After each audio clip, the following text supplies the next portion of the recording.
Bonsoir à tous, bonsoir à toutes. Je m'appelle Xavier Chaquet, je suis graphiste et web designer indépendant au sein de Calc Design Graphique depuis 2007. Et ce soir, je vais vous parler d'une des facettes de mon métier qui est l'intégration web. L'intégration web, c'est assez simple, c'est de mettre en page un site internet qui est constitué de différentes pages sur lesquelles vous pouvez consulter de l'information. Le code, ce n'est pas une chose qui est venue à moi naturellement, puisque j'ai fait des études de beaux-arts et de design graphique, donc on est un peu loin du code. Mais au début de mon parcours professionnel, dans les années 2000, l'Internet est arrivé et dans mon parcours, justement, j'ai été amené en tant que graphiste à travailler sur des maquettes de mise en page Internet fixes, pour concevoir des sites internet et historiquement, travailler en binôme, cette maquette fixe était transmise à un profil pas créatif, développeur, webmaster, qui lui s'occupait de faire en sorte que ça marche sur les écrans. Donc j'étais un peu frustré, très vite j'ai voulu essayer de comprendre comment ça marchait, pouvoir maîtriser le processus de A à Z, et j'ai commencé à mettre les mains dans le cambouis avec des outils comme Dreamweaver, par exemple, qui proposait une interface graphique pour qu'on puisse quand même générer du code, même si on n'était pas un développeur. Et également, il y a eu la période Flash, pour ceux qui se rappellent, qui proposait un web ludique et animé, mais qui est devenu obsolète maintenant. 15 ans plus tard, l'usage de l'Internet s'est considérablement modifié, notamment avec l'avènement des smartphones, la consultation du web sur des petits écrans. Et du coup, il a fallu s'adapter en termes d'intégration et de technologie à pouvoir faire en sorte que nos sites internet fonctionnent sur des tablettes, sur des smartphones, sur des écrans de taille plus petite. Donc pour faire un site internet qui fonctionne sur des mobiles, vous avez trois solutions. Vous pouvez faire comme un site internet traditionnel, mais vous le faites spécialement pour des écrans plus petits. Vous avez une deuxième solution qui est de développer une appli web qui vous proposera une expérience utilisateur plus importante, mais qui a des coûts de développement beaucoup plus conséquents. Et il y a une troisième piste qui s'appelle le Responsive Web Design. C'est une notion qui a été introduite en 2010 par Ethan Marcotte, qui consiste simplement à adapter le contenu de vos pages web à la taille de l'écran sur lequel elles sont consultées. C'est une piste qui m'a paru très intéressante, non pas que technologique, mais aussi dans la philosophie et dans l'appréhension de la conception d'un site Internet. Donc pour faire du responsive, j'ai cherché des outils techniques, parce que je n'allais pas redévelopper de zéro ce qui existait déjà. Et je me suis orienté sur Bootstrap, qui est un framework qui a été utilisé pour créer Twitter.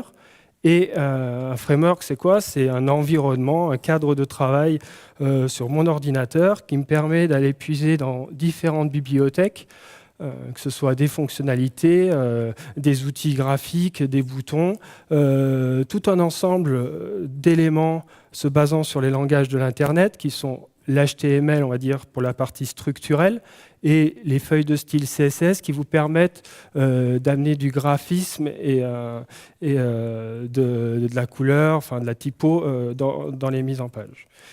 Donc, c'est là que j'ai vraiment, entre guillemets, appris et je me suis confronté au code, enfin, à un certain niveau de code.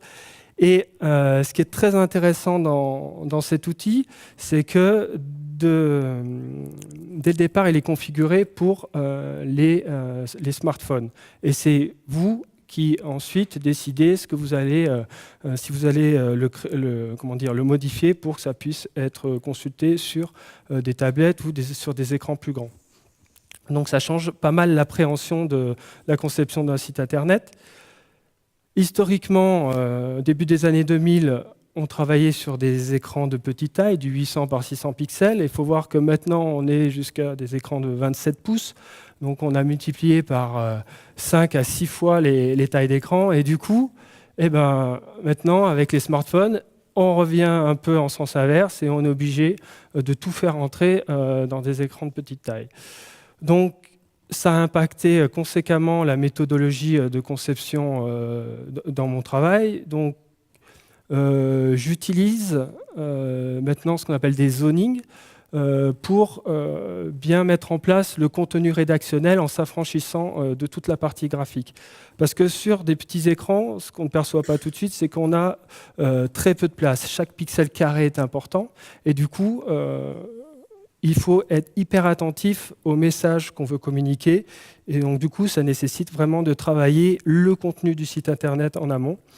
Et pour la partie graphique, au lieu de travailler sur des maquettes de pages d'accueil fixes, des maquettes images, maintenant je travaille sur ce qu'on appelle des moodboards, des planches de tendance, qui, en mixant du graphisme, de la typo et des images, permettent aux clients de voir une ambiance graphique, mais qui est susceptible d'être modifiée puisqu'on travaille sur des mises en page flexibles et mobiles.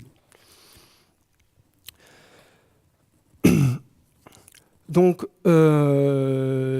du coup, au quotidien, la pratique du code, du moment qu'on maîtrise la mise en page de site web, ça me permet d'intervenir très rapidement, non seulement en termes de graphisme, mais surtout en matière de prototypage, en matière de correction, puisque c'est simplement en redimensionnant la page de mon navigateur, enfin la fenêtre de mon navigateur, que je suis capable de voir si tous les choix que j'ai opérés techniquement, graphiquement, que ce soit des mises en page sur 3 colonnes qui passent en une colonne sur un petit écran, des tailles de typographie qui changent, ça me permet de pouvoir vérifier en direct que ça fonctionnera sur les différents supports qui sont utilisés pour consulter l'Internet. Donc, en conclusion, je dirais que le métier d'intégrateur a considérablement évolué. Il n'est pas technique, ça serait trop réducteur maintenant de penser ça. On est obligé d'avoir des notions de communication, de marketing, de graphisme, d'ergonomie, tout ça pour que vous, utilisateurs, puissiez avoir accès à, on va dire, une navigation facilitée, fluide, flexible et accessible sur tous les écrans que vous utilisez. Et pour finir, j'inviterai ceux où l'ergonomie et l'interface écran qui sont intéressés par toutes ces notions, d'aller voir le site material.io. Alors certes, c'est Google, mais depuis quelques mois, ils ont mis en place, on va dire, tout un environnement qui travaille non seulement l'aspect technique, mais aussi la philosophie des interfaces d'aujourd'hui et de demain qui sont vraiment basées sur la flexibilité et la mobilité. Voilà, je vous remercie, je vous souhaite une bonne soirée, bonne continuation.